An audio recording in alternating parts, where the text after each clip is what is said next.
Hello and good morning everyone. आप सभी लोगों का स्वागत है आपके अपने यूट्यूब चैनल स्टडी ग्लॉस पर। मैं हूं डॉक्टर मोनिका और आज हम 7 मार्च से रिलेटेड जितने भी इम्पोर्टेंट क्वेश्चन बन सकते हैं जो आपके एग्जाम पॉइंट ऑफ व्यू से इम्पोर्टेंट होते हैं उन पर डिस्कशन करने वाले हैं। ये हमारा टेलीग्राम चैनल है, यहाँ पर आपको क्विज अवेलेबल हो जाएगी और इस लेक्चर की पीडीएफ भी आपको यहाँ मिल जाएगी। और ये आपके लिए आज का मोटिवेशनल कोट है, मंजिल मिले न मिले ये तो मुकद्दर की बात है, लेकिन मुश्किलों से डरकर हम कोशिश भी नहीं करें ये तो गलत बात है। इसी मोटिवेशनल कोट के साथ में हम स्टार्ट करते हैं आज का सेशन। फर्स्ट क्वेश्चन है, who has become the new CEO of the airline jet Airways.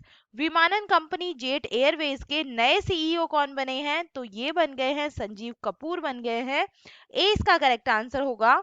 Sanjeev Kapoor को जेट एयरवेज का न्यू सीईओ अपॉइंट किया गया है। डिटेल से हम इनके बारे में बात करें तो इससे पहले संजीव कपूर ओबरॉय होटल्स के चेयरमैन थे और उन्होंने स्पाइस जेट में चीफ ऑपरेटिंग ऑफिसर और विस्तारा में chief strategy and commercial officer के रूप में काम किया है। चलिए जेट एयरवेज के बारे में हम बात करें तो इसके सीईओ है विनय दुबे और फाउंडर है नरेश गोयल और ये एस्टेब्लिश हुई थी 1 अप्रैल 1992 को मुंबई के अंदर। चलिए सीईओ ऑफ टॉप 5 कंपनीज के बारे में हम बात कर लेते हैं। तो सीईओ ऑफ मेटा कौन है? तो मेटा कंपनी के सीईओ है मार्क जुगरबर्ग है। इसके बाद में बात करें सीईओ ऑफ अमेजन तो ये कौन है? एंडी जेसी यहाँ के सीईओ है। माइक्रोसॉफ्ट के सीईओ कौन है? सत्य नडेला है। ट्विटर के प्रेजेंट में सीईओ है पराग अग्रवाल और अल्फाबेट के प्रेजेंट में सीईओ है सुंदर पिचाई। तो ये टॉप 5 कंपनीज के सीईओ है, ये भी आप ध्यान रखिएगा। सेकेंड नंबर क्वेश्चन है, which IIT institute biodegradable nano particle has been developed by. किस आईआईटी संस्थान द्वारा बायोडिग्रेडेबल नैनो पार्टिकल विकसित किया गया है? तो ये डेवलप किया गया है आईआईटी कानपुर के द्वारा। ए इसका करेक्ट आंसर होगा। डिटेल से हम बात करें तो आईआईटी कानपुर के रिसर्चर्स ने एक बायोडिग्रेडेबल नैनो पार्टिकल बनाया है जिसका यूज फसलों को बैक्टीरिया और फंगल डिजीज से प्रोटेक्ट करने के लिए केमिकल बेस्ड इंसेक्टिसाइड्स के अल्टरनेटिव्स के रूप में किया जाता है। और किसानों को कई तरीके की प्रॉब्लम्स का सामना करना पड़ता है, इसीलिए आईआईटी कानपुर ने खेती के एनवायरनमेंट को इम्प्रूव करने के लिए काफ़ी प्रयास किया है। और नैनो पार्टिकल्स एग्रीकल्चर प्रोडक्टिविटी को इंक्रीज करते हुए फसल इन्फेक्शन के रिस्क को रिड्यूस करेंगे। नैनो पार्टिकल्स क्या होते हैं इसके बारे में हम बात करें तो नैनो पार्टिकल्स जिसे बायोडिग्रेडेबल कार्बोनाइट मेटाबोलाइट कहा जाता है, लो कंसंट्रेशन में एक्टिव हो जाते हैं और मिट्टी की हेल्थ पर कोई हार्मफुल इफेक्ट नहीं होने पर इंसेक्टिसाइड्स के रूप में ये इफेक्टिव हो सकता है। और ये क्विकली ऑपरेट होता है बिकॉज इसे बायोएक्टिव के रूप में एडमिनिस्ट्रेट किया जाता है और हाई टेम्परेचर को रेजिस्ट कर सकता है। और जून 2021 के अंदर यूनाइटेड नेशन के फूड एंड एग्रीकल्चर द्वारा जारी एक रिपोर्ट के अकॉर्डिंग दुनिया भर के फार्मर्स हर साल कीटों और बीमारियों के कारण अपनी फसल का 40% तक खो देते हैं, जिसका रिजल्ट यह होता है कि ग्लोबल इकोनॉमी में $290 बिलियन का नुकसान होता है। तो ये जो नैनो पार्टिकल्स है बायोडिग्रेडेबल नैनो पार्टिकल, ये किसने बनाया है? आईआईटी कानपुर के द्वारा ये डेवलप किया गया है। थर्ड नंबर क्वेश्चन है, what is the rank of India in the sustainable development index 2021। सतत विकास सूचकांक 2021 में भारत किस स्थान पे रहा है? तो जो भारत है इस बार रहा है 120th पोजीशन पे। 20 का करेक्ट आंसर होगा। डिटेल से हम बात करें तो सस्टेनेबल डेवलपमेंट इंडेक्स 2021 में इंडिया 120 रैंक पे रहा है और इस इंडेक्स में कंट्रीज को 100 में से स्कोर के बेस पर रैंक दी जाती है और इंडिया का जो स्कोर रहा है इस बार 60.07 है और लास्ट ईयर इंडिया की जो रैंक रही थी 117th थी। और index sustainable development goals achieve करने की डायरेक्शन में देश की टोटल प्रोग्रेस को मेजर करता है। और इस इंडेक्स के अंदर जो फिनलैंड है ये टॉप पे रहा है। तो टॉप पे कौन रहा है इस इंडेक्स में? फिनलैंड रहा है। और सेकंड पोजीशन की बात करें तो इसमें सेकंड रहा है स्वीडन, फिर है डेनमार्क, 4 नंबर पे जर्मनी है और 5 नंबर पे बेल्जियम है। और इंडिया कौन सी पोजीशन पे है? 120 पोजीशन पे अंदर इंडिया है। और इन 17 सस्टेनेबल डेवलपमेंट गोल्स को यूनाइटेड नेशन जनरल असेंबली द्वारा सितंबर 2015 में सस्टेनेबल डेवलपमेंट के लिए 2030 एजेंडा के एक पार्ट के रूप में अपनाया गया था। टॉप 5 इंडेक्सेस की अब हम बात कर लेते हैं।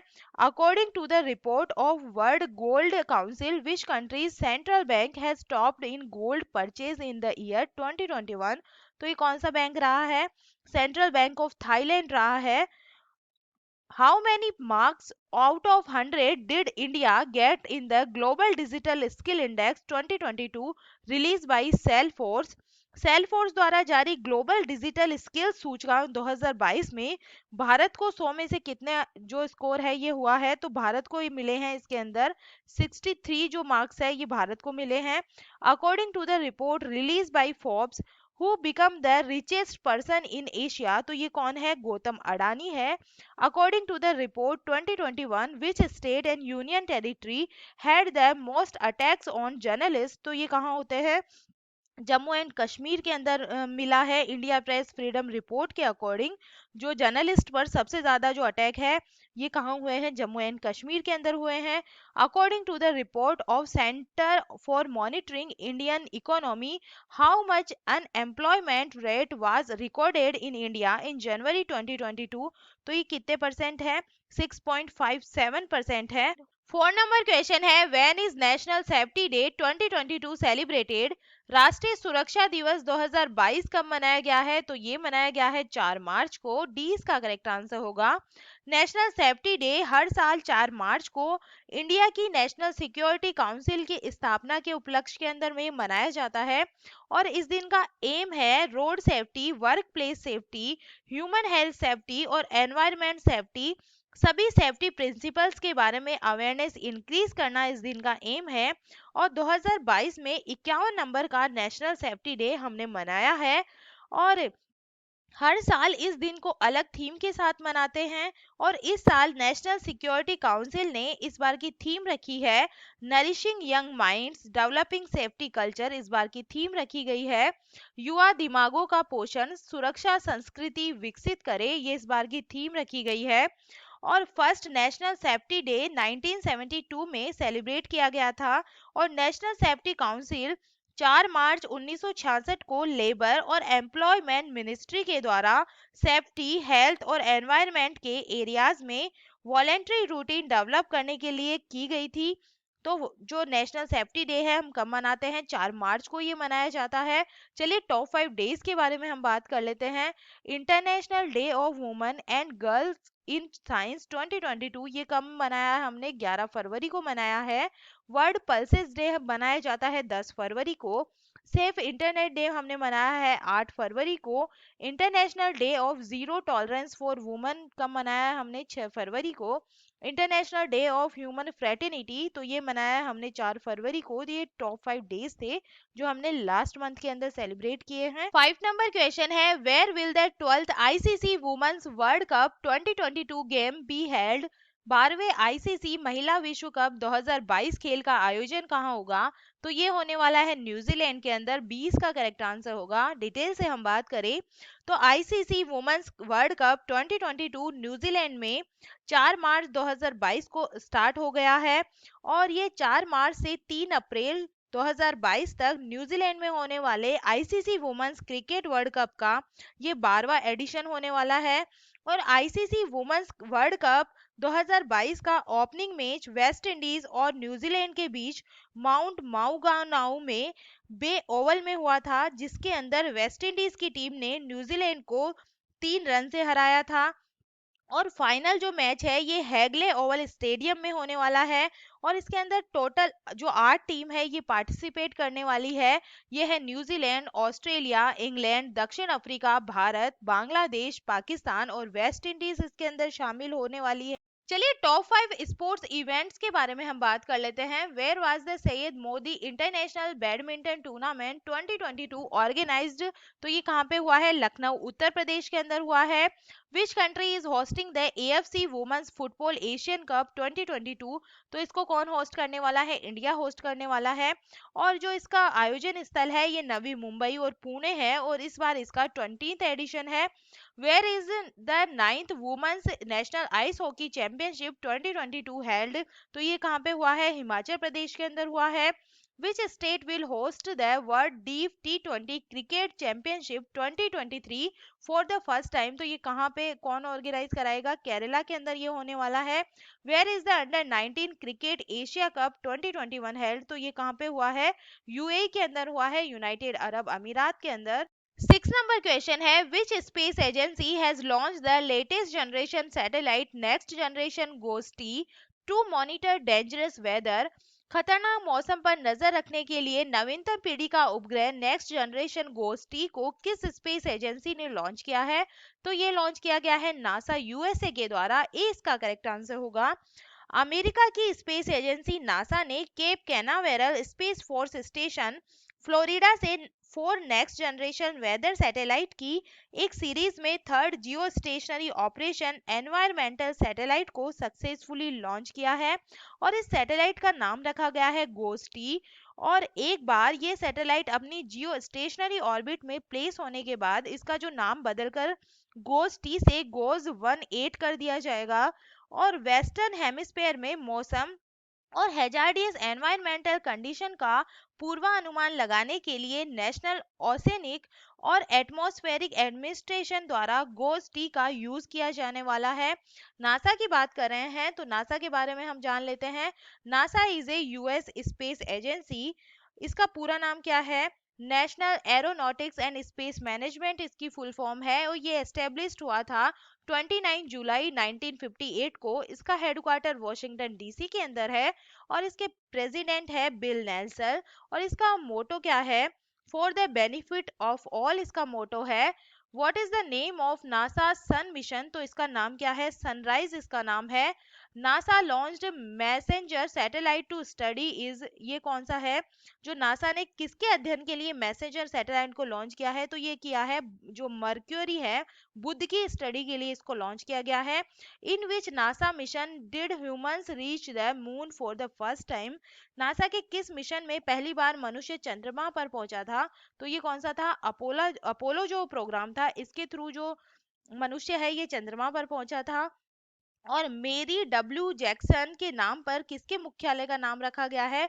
तो ये नासा का ही नाम रखा गया है। और जो भारतीय मूल की किस लड़की ने नासा के पहले मंगल हेलीकॉप्टर का नाम सुझाया था?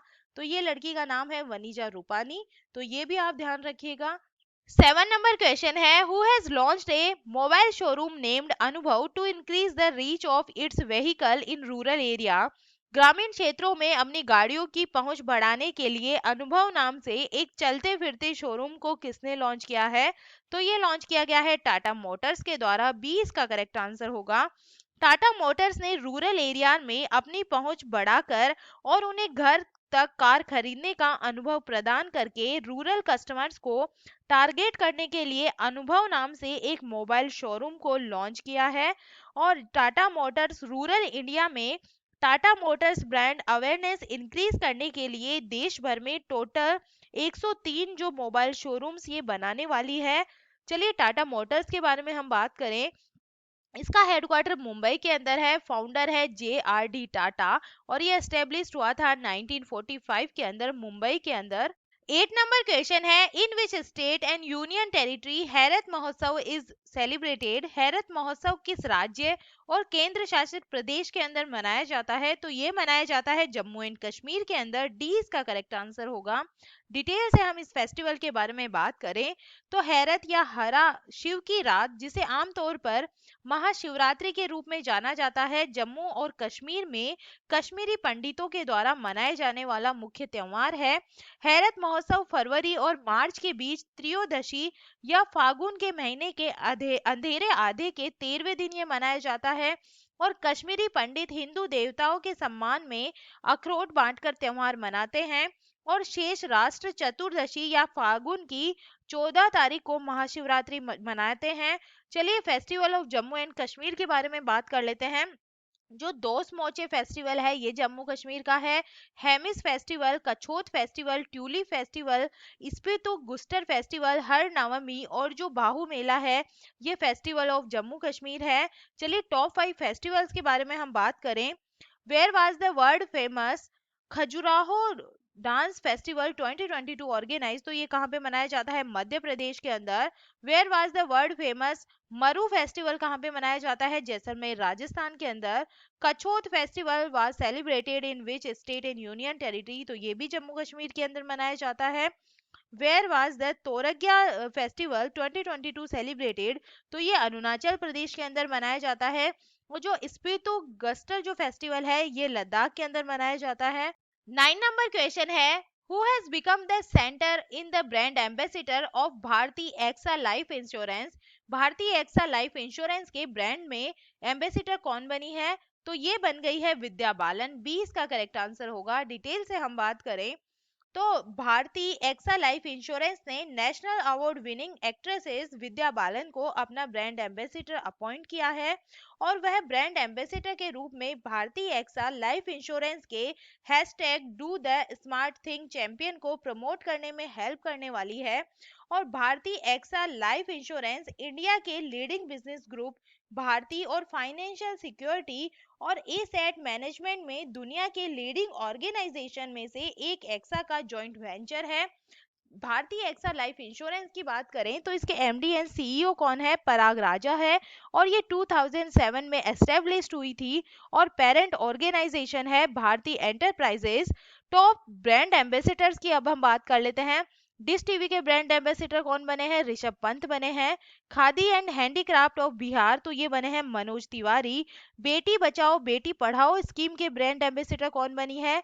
तनिष्का कोटिया और रिद्धिका कोटिया को बनाया गया है। उत्तराखंड के ब्रांड एम्बेसडर कौन बने हैं? अक्षय कुमार बने हैं। मेडी बड़ी के जो ब्रांड एम्बेसडर है ये बने हैं अमिताभ बच्चन और बाटा कंपनी की ब्रांड एम्बेसडर बनी है दिशा पटानी। गेम्स 24x7 के ब्रांड एम्बेसडर बने हैं ऋतिक रोशन। थम्स अप के ब्रांड एम्बेसडर बने हैं Shahrukh Khan. Hyundai motor India के ब्रांड एम्बेसडर है अदिति अशोक। किनारा कैपिटल के ब्रांड एम्बेसडर है Ravindra Jadeja. Brand ambassador of sports Adda, तो ये बने हैं ब्रेटली। फॉसिल वंडर सेफ के ब्रांड एम्बेसडर बनी है कृति सेनन। 10 नंबर क्वेश्चन है, which airline is going to become the first airline in the world to use solar fuel, कौन सी एयरलाइंस और सौर ईंधन का उपयोग करने वाली विश्व की पहली एयरलाइंस बनने जा रही है? तो ये बनने जा रही है स्विस एयरलाइंस बनने जा रही है। सी इसका करेक्ट आंसर होगा। स्विस इंटरनेशनल एयरलाइन एजी और इसकी पेरेंट कंपनी लुफ्तांसा ग्रुप ने अपने सोलर एविएशन फ्यूल करने के लिए Switzerland based solar fuel startup Synhelion ऐसे के साथ में पार्टनरशिप की है। और स्विस इंटरनेशनल एयरलाइंस अपनी फ्लाइट को पावर देने में हेल्प करने के लिए solar aviation fuel sun to liquid fuel का यूज करने वाली पहली एयरलाइन बन जाएगी। और 2023 के अंदर स्विस सोलर केरोसिन का फर्स्ट कस्टमर बन जाएगा। चलिए स्विस इंटरनेशनल एयरलाइन के बारे में हम बात करें तो इसका हेडक्वार्टर है बेसल स्विट्जरलैंड के अंदर और ये एस्टेब्लिश्ड हुई थी 1 अप्रैल 2002 के अंदर। और इसके प्रेसिडेंट है रेंटो फ्रांसियोनो और इसके सीईओ है डाइटर रैंक्स इसके सीईओ है। चलिए 5 मार्च के जो एमसीक्यू है हम रिवाइज कर लेते हैं। फर्स्ट क्वेश्चन है, भारतीय वायुसेना द्वारा वायु शक्ति अभ्यास का आयोजन कहाँ किया जाएगा? तो ये किया जाएगा पोखरन राजस्थान के अंदर। ए इसका करेक्ट आंसर होगा। सेकंड नंबर क्वेश्चन है, नाइट फ्रैंक द्वारा जारी द वेल्थ रिपोर्ट 2022 के अनुसार विश्व स्तर पर अरबपतियों की आबादी में सबसे अधिक संख्या के मामले में भारत किस स्थान पे रहा है? तो भारत इसके अंदर थर्ड पोजीशन पे रहा है। सी इसका करेक्ट आंसर होगा। थर्ड नंबर क्वेश्चन है, विश्व श्रवण दिवस 2022 कब मनाया गया है? तो ये मनाया गया है 3 मार्च को। 4 नंबर क्वेश्चन है, ऑनलाइन गेमिंग प्लेटफॉर्म विंजो के नए ब्रांड एम्बेसडर कौन बने हैं? तो ये बने हैं महेंद्र सिंह धोनी बने हैं। सी इसका करेक्ट आंसर होगा। 5 नंबर क्वेश्चन है, 60 मिलियन से अधिक डीमेट खातों को पंजीकृत करने विश्व वाला पहला डिपोजिटरी कौन बना है? तो ये बन गया है सेंट्रल डिपोजिटरी सर्विसेज लिमिटेड। ए इसका करेक्ट आंसर होगा। 6 नंबर क्वेश्चन है, तटीय मछुआरा समुदायों की आजीविका और समुद्री इकोसिस्टम की सुरक्षा के लिए सागर परिक्रमा कार्यक्रम को किसने शुरू किया है? तो ये शुरू किया है पुरुषोत्तम रूपाला के द्वारा शुरू किया गया है। ए इसका करेक्ट आंसर होगा। 7 नंबर क्वेश्चन है, किस राज्य सरकार ने पूरे राज्य को अशांत क्षेत्र घोषित किया है? तो ये किया है असम को किया है। सी इसका करेक्ट आंसर होगा। 8 नंबर क्वेश्चन है, हाल ही में आई रिपोर्ट के अनुसार भारत और कौन सा देश जलवायु परिवर्तन के प्रति सर्वाधिक संवेदनशील है? तो भारत और पाकिस्तान इसके अंदर सबसे ज्यादा संवेदनशील है। 20 का करेक्ट आंसर होगा।